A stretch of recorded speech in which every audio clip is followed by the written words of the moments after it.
అంగరంగ వైభవంగా సంబరాలు చెయ్యరండి స్వాగతాలు చెప్పడానికి వెయ్యి వందనాలు చెయ్యరండి చందనాలు చల్లరండి అందమైన అయ్యగారికి మన వంశమేలు వారసుడికి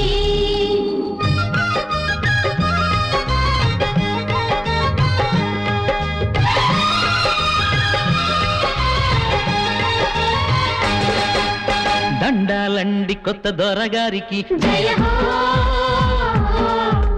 విజయండి కోట నేలడానికి జయ హో వెలుగై వసివే మా కళ్ళ విందు చెయ్యడానికి కన్నులే చాలవే నీ రాస టీవీ చూడడానికి దండాలండి కొత్త దొరగారికి జయ హో విజయండి కోట నేలడానికి జయ హో